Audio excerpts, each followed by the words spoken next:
మహిళల కోసం central bank of India ఇప్పుడు మీకు అందిస్తోంది గృహ రుణం. అతి తక్కువ వడ్డీ రేట్లకే ప్రత్యేక సెంటు గృహలక్ష్మి. పూర్తి వివరాలకు వెంటనే సంప్రదించండి 18003030.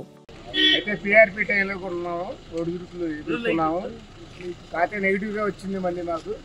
మేము అందరం సక్రమంగానే ఉన్నాము. మా గ్రామ ప్రజలు మాకు మీరు చేసే సహాయం ఏమంటాం లేదు. ఇతర గ్రామాలకు కూడా మా సహాయం ఏమన్నా కావాలంటే మేము ముందుంటాం. జనసేన తరఫు లేదు, మా తరఫున మీరు చెప్పండి, ఇదిగోండి ఆ గ్రామానికి మనం ఇది ఇద్దామంటే మీతో పాటు సహాయ సహకారాల్లో మేము కూడా ఉంటాం. జిల్లాగా స్టేట్ దగ్గర అయినా మేము ఉంటాం. మాకు తోచింది మేము ఇస్తాం, ఆ ఇబ్బంది లేదు. కాబట్టి మీరు అందరూ కూడా మన కలిసి ఉండాలనేది మన బాధ్యత. కలిసి ఉంటాం తప్పకుండా. మేమేంటంటే మా గ్రామంలో ఫస్ట్ నుంచి కూడా రామారావు గారిని మేము ఎన్నుకున్నాం. ఆయన ఏది చెబితే చేయడానికి మేము ముందున్నాం. ఆయన ఇదిగో మనం ఇది చేస్తామంటే అది మేము సహాయ సహకారాలు చేస్తాం, అందిస్తాం. అది తప్పలేదు. మండలంలో అయినా, జిల్లా లెవెల్లో అయినా, స్టేట్ లెవెల్లో అయినా.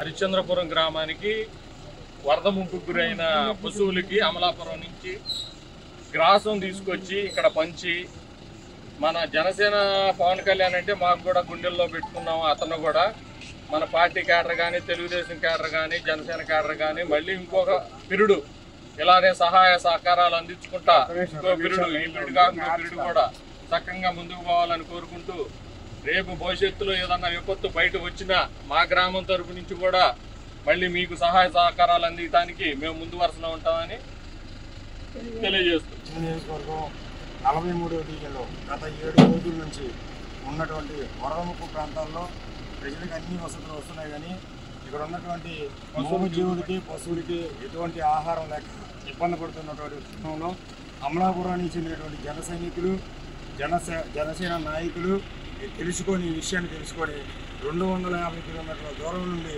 ఈ రోజున ఈ రైతులకి, ఈ పాడి పరిశ్రమ ఉన్నటువంటి మోగజావాలను పెంచుకున్నటువంటి రైతులకి ఈ ఎండు గడ్డిని, వాటికి కావాల్సినటువంటి ఆహారాన్ని అందజేయడం జరిగింది. అర్ధరాత్రి 12:30, 1 గంట ఈ టైంలో 12 గంటల టైంలో తీసుకొచ్చి ఈ గడ్డి రైతులకు ఇస్తే రైతులు చాలా హ్యాపీగా ఇప్పుడు ఇన్ని రోజులు మమ్మల్ని పట్టించుకునే వాళ్ళు లేరు, మోగజీవాలకి ఆహారం లేదు, ఈ టైంలో మీకు ఇచ్చిన మాకు ఈ మోగజీవుడికి ఆహారం ఇచ్చినందుకు చాలా ఆనందంగా ఉందని చెప్పి తెలియజేయడం జరిగింది. వారికి మా కృతజ్ఞతలను కూడా రైతులు తెలియజేస్తూ ఉన్నారు. మా 43వ డివిజన్ జన సైనికుల తరపు నుంచి కూడా అమలాపురం జన సైనికులకి, జనసేన నాయకులకి ఈ టైంలో తీసుకొచ్చి ఇచ్చినందుకు మా తరపున వాళ్ళకి కృతజ్ఞతలు తెలియజేస్తా ఉన్నాం. మరిన్ని వీడియోస్ కోసం ఛానల్ ని సబ్స్క్రైబ్ చేయండి. లేటెస్ట్ అప్డేట్స్ కోసం వాట్సాప్ ఛానల్ ని ఫాలో చేయండి. అండ్ లింక్ డిస్క్రిప్షన్ లో ఉంది.